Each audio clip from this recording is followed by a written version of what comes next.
Se plantea en esta unidad los dilemas teóricos y los paradigmas en los que se sustenta toda la sociología como ciencia. La sociología se sustenta sobre tres columnas teóricas que son una manera de abordar los problemas sociales. Cuando hablamos de paradigma nos referimos a modelos que consideramos como ciencia, es decir, ¿qué es lo científico? ¿Cuándo un conocimiento científico? ¿Cuándo los datos que se obtienen de la realidad social deben ser considerados fiables? Entonces, la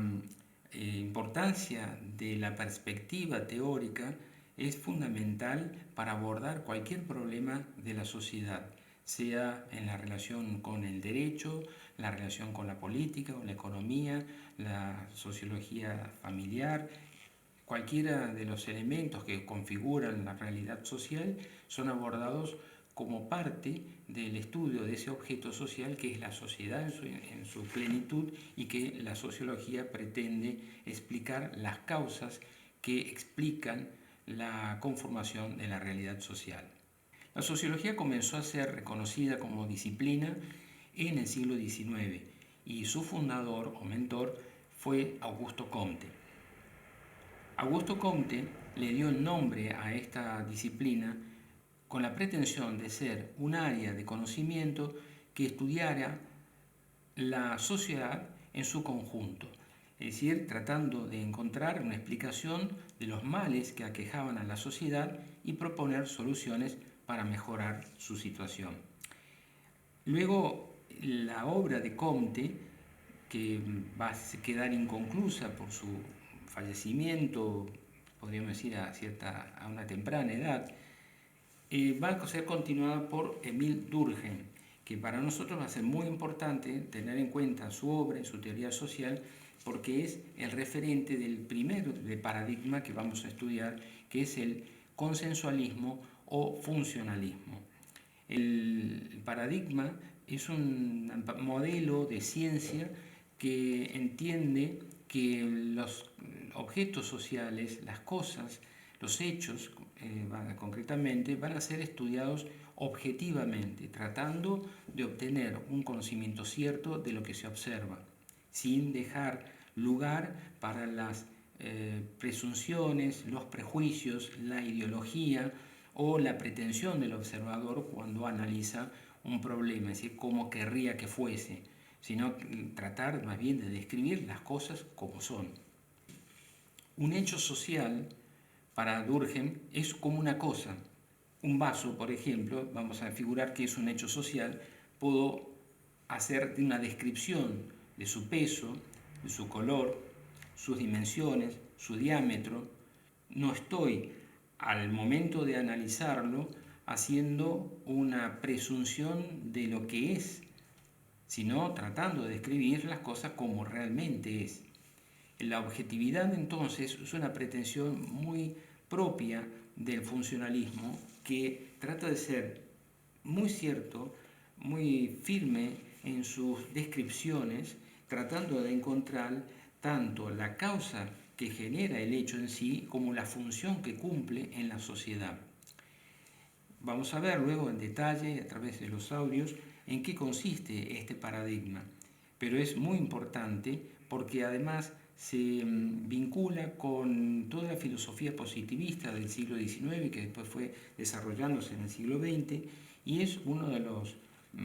paradigmas más potentes en lo que hace a la investigación de campo actualmente. Luego Durkheim va a tener una continuidad de su obra, por supuesto con otros aportes a partir de Talcott Parsons, Robert Merton hacia mediados del siglo, y en los últimos tiempos una referencia ineludible es Niklas Luhmann.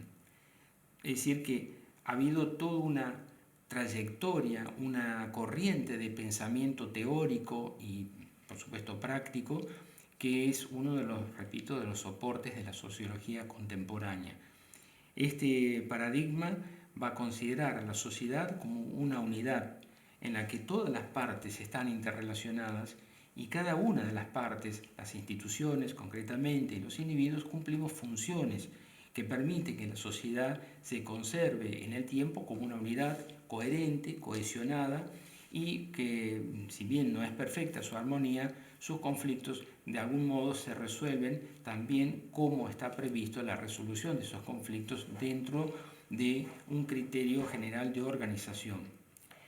La sociología funcionalista entiende que la sociedad se mantiene cohesionada en base a un consenso de valores, como por ejemplo la libertad, la igualdad, el individualismo, la propiedad, la dignidad de las personas, etc. Son valores que alumbran, que fundamentan el derecho. El funcionalismo entiende que la sociedad se mantiene unida en base a valores que sean consensuados, como la libertad, la igualdad, el individualismo, la dignidad de las personas, la igualdad ante la ley, la propiedad.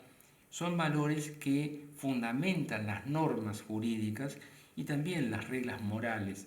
Y eso permite que los individuos sepan cuáles son los criterios que deben seguir en su conducta social, de modo tal que hay un camino ya hecho, ya está previsto, por así decir, en el que las conductas individuales y colectivas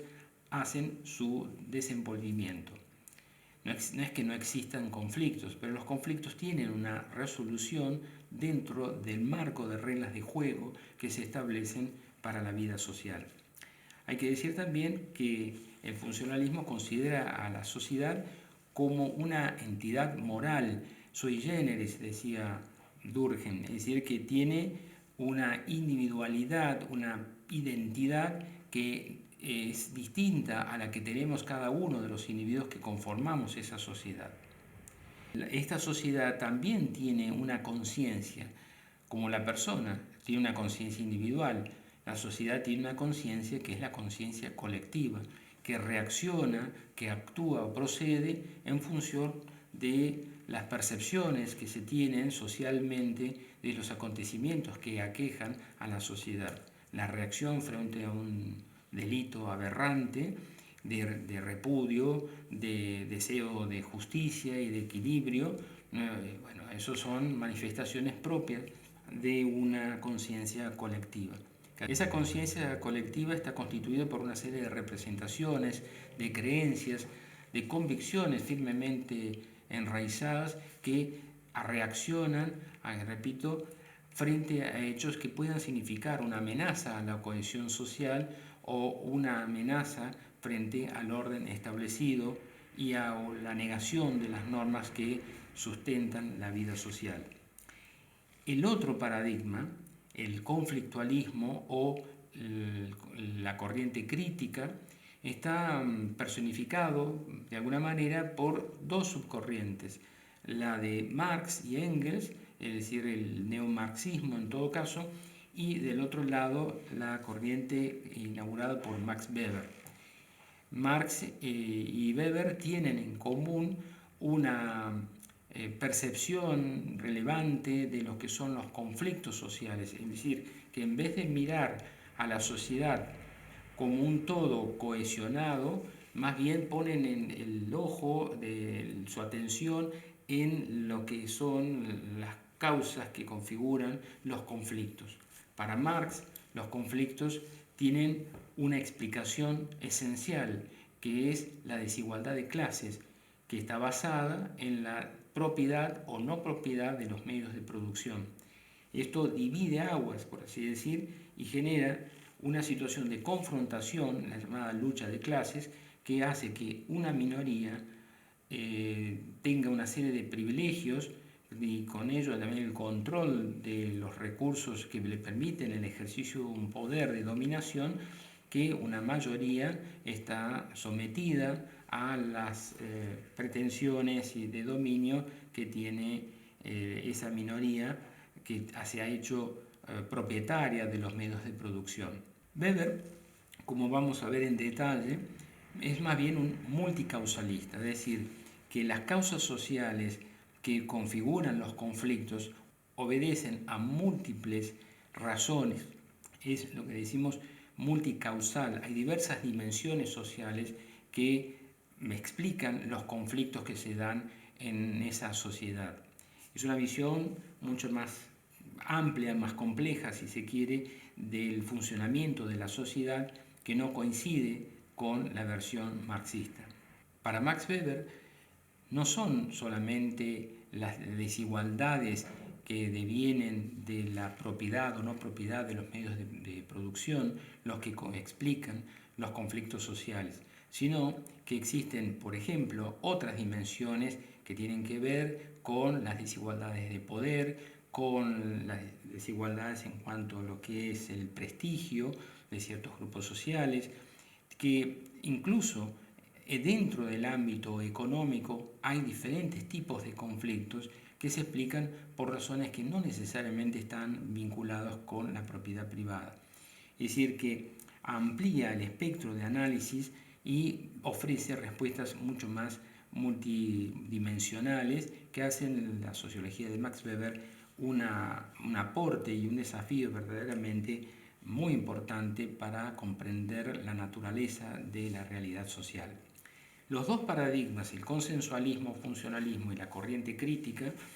o el conflictualismo, tienen en común que el nivel de análisis es macrosociológico, es de una mirada amplia desde las grandes estructuras, las instituciones que configuran la sociedad y explican los procesos más bien desde una perspectiva mayor que lo que podría ser la interpretación del tercer paradigma que voy a comentar, que es el interaccionismo simbólico. En cambio, la microsociología es la perspectiva que adopta el interaccionismo simbólico, que tiene diversas denominaciones, porque además es una corriente de pensamiento teórico bastante amplia, bastante heterogénea en muchos aspectos, pero por el momento vamos a denominarlo genéricamente como interaccionismo simbólico. El autor que va a ser el referente, podríamos decir, común, ineludible, es George Mead, que de alguna manera sintetiza las características propias del interaccionismo y que realmente significan un desafío normalmente para el que se inicia en los estudios porque rompe con lo que serían las perspectivas del sentido común, ya que este paradigma toma una perspectiva que se asienta en realidad en las interacciones intersubjetivas entre los individuos, que les permite, mediante el uso del lenguaje y la utilización de símbolos, tener una percepción y una presunción de lo que es la realidad. Dentro de los estudios interaccionistas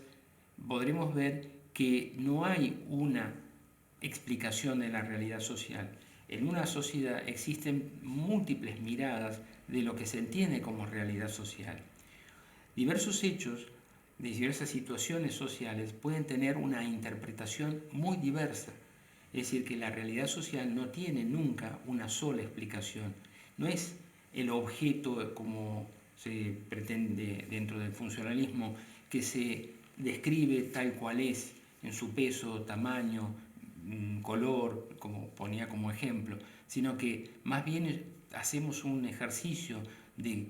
carácter intersubjetivo en que interpretamos los hechos que parecen como muy claros para todo el mundo, sin embargo son objetos de una apropiación, una significación que se le dan a esos hechos y que son muy variables. Es decir, que no puede nunca obtenerse una respuesta objetiva de la realidad social, porque existen tantas miradas de la realidad social como grupos e individuos existen en la sociedad.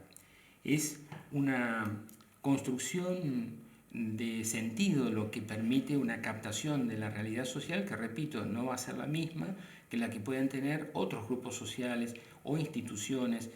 o un conjunto de individuos que tendrán su propia explicación de cómo son las cosas. Pero desde la perspectiva del observador no podemos decir que existe una sola explicación de esa realidad social. Tenemos que tener en cuenta entonces esos tres pilares de la teoría sociológica,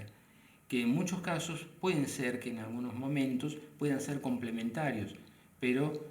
convengamos que tienen distintas miradas de lo que debe ser considerado como científico.